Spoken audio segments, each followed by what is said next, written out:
This is not a sciencey video. This is not a sciencey video. This is just a simple. This is just a simple. What I'm reading in 2025. Books I'm reading in 2020, 2020, 2025. Hopefully this video can give you a bit of inspiration. Hopefully this video can give you a bit of inspiration. Always just interesting to see what books other people are reading. And I've got 6 books here, 6 books. Ideally, I'd like to read more than that, but it's a very busy year. We're getting married. I turned 30. We're going on a honeymoon. So I would rather plan to read less and then beat my expectation than not read as much as I'd hoped. So yes, I'm just going to show you the books I'm going to be reading. I'll make some sounds, I'll read the blurbs, and I hope you enjoy this video. I hope you enjoy. I hope you enjoy. Enjoy. So.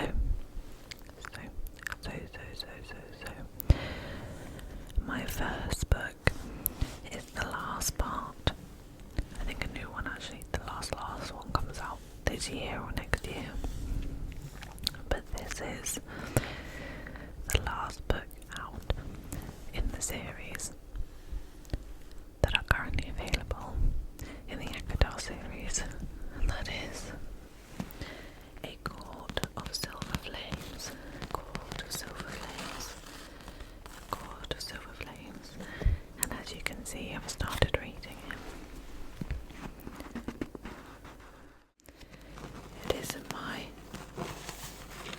typical genre, my typical go-to genre of fiction, but one of my best friends told me that I have to read it, and whenever someone recommends me a book, I take their recommendations very seriously, and I'm so thankful that she told me to read it, because it is so good. It's so good. It's so good. A Court of Silver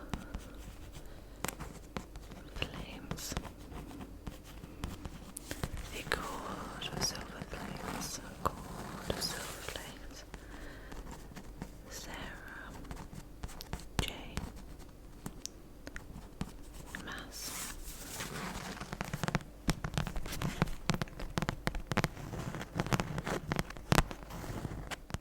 If you don't want a spoiler, if you don't want to hear the blurb of this, then skip ahead. Nessa Archeron has always been quick to anger and slow to forgive, and since the war she had struggled to find her place in the strange and deadly night court. The person who ignites Nessa's temper more than any other is the winged warrior Cassian. But that isn't the only thing he ignites, and when Cassian and Nessa are forced to train in battle together, sparks become flame. As war looms again, Nessa and Cassian must fight monsters from within and without if they are to survive. But ultimate risk will be searching for acceptance and healing in each other's arms.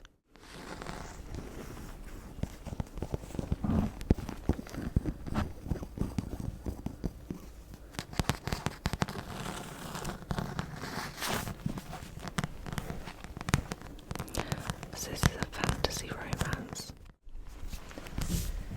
These are like entry books into fantasy. And the friend who told me to read this series, she's now hooked on fantasy. She doesn't read anything else.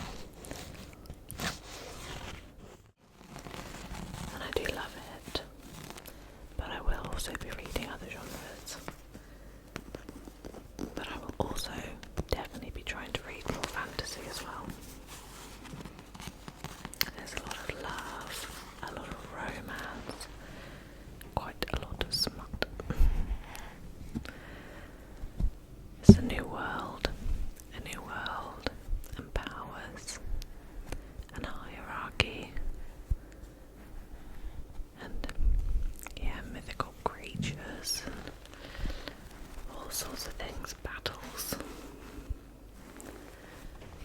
It's mostly romance, and it is great. That is a cord of silver flames. A cord of silver flames. Okay.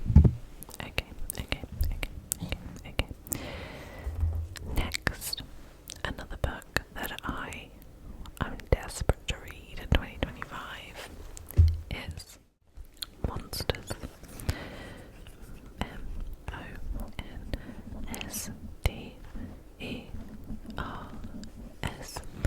Monsters.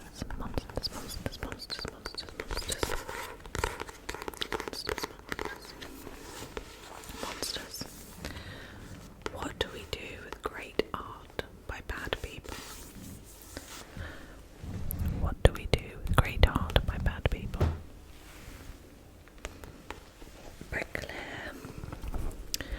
I don't want to butcher her surname. Didera. Claire Didera. I'm going to read the blurb. How rare and nourishing this sort of roaming thought, and what a joy to read. By Megan Nolan of the Sunday Times. Pablo Picasso beat his partners. Richard Wagner was deeply anti-Semitic. David Bowie slept with an underage fan, but many of us still love Guernica and the Ring Cycle and Ziggy Stardust. And what are we to do with that love?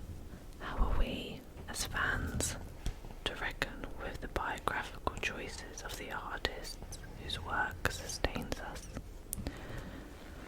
Wildly smart and insightful, Monsters is an exhilarating attempt to understand our relationship with art and the artist in the 21st century.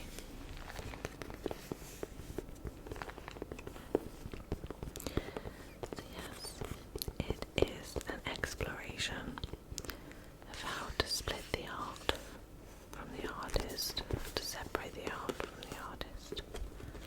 And I'm very excited.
many of us don't talk about it at all. In this groundbreaking book, Gillian Anderson collects and introduces the anonymous fantasies of women from around the world, along with her own anonymous submission. They are all extraordinary, full of desire, fear, intimacy, shame, satisfaction, and ultimately liberation. From dreaming about someone off limits to conjuring a scene with multiple partners, from that is gentle and tender to passionate and playful, from women who have never had to women who have had more than they can remember. These fantasies provide a window into the most secret part of our minds. One reveals how women feel when they have the freedom to be totally themselves. Such a cool concept. I can't wait to read this and try to guess which one was Gillian's submission.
As well, because although the submissions are anonymous, people have given their race, religion, sexuality, income, marital status, and something else. But all I can see is no, so I don't know what that is.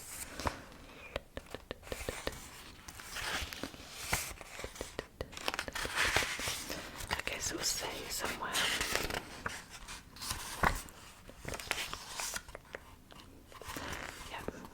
ethnic group and nationality, religion, annual income, sexual orientation, relationship status, and whether they have children. How cool. What an insight into the minds of women. I love books like these. Clever concept. And it's Gillian Anderson, so I will support anything and everything she does. Okay. The next book I have had for quite a while now, and I have started it and not finished it multiple times, but every time I start it I get really into it and then life gets busy. So this year will be the year I start and finish it again, because a friend read it and he said this is one of his all-time favourite books now, so I have to read it. And that is Milkman. Milkman.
your sister becomes interesting. The last thing she ever wanted to be. To be interesting is to be noticed, and to be noticed is dangerous. Milkman is a tale of gossip and hearsay, silence and deliberate deafness. It is the story of inaction with enormous consequences.